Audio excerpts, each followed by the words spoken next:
আসসালামু আলাইকুম এভরিওয়ান। এটা ছিল আমার ফ্রাইডে লাঞ্চ। তো প্রথমে আমি নিয়ে নিয়েছি পোলাও, আর সাথে নিয়ে নিয়েছিলাম মাছের কাবাব, এর সাথে নিয়েছিলাম লেবু এবং মরিচ। তো প্রথমে আমি কাবাব দিয়ে খাওয়া শুরু করি, অ্যান্ড এই কাবাবটা এত বেশি মজা ছিল।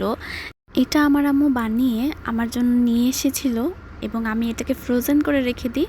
তারপর সেদিন পোলাওর সাথে আমি এটা রান্না করেছিলাম। আমি বেশিরভাগ পোলাওই এই কাবাবটা দিয়ে খাই। তারপর আমি নিয়ে নিয়েছিলাম গরুর কলিজা ভুনা।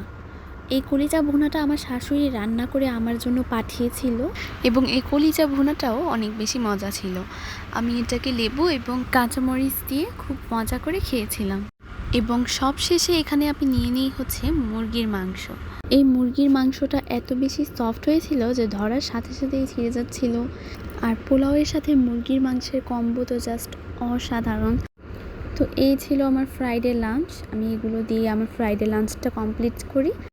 তো আমার এইরকম ভিডিও যদি তোমাদের ভালো লাগে তবে অবশ্যই কমেন্টে জানাবো। আমি তোমাদের জন্য এরকম আরও ভিডিও দেওয়ার চেষ্টা করব। আল্লাহ হাফেজ সবাইকে।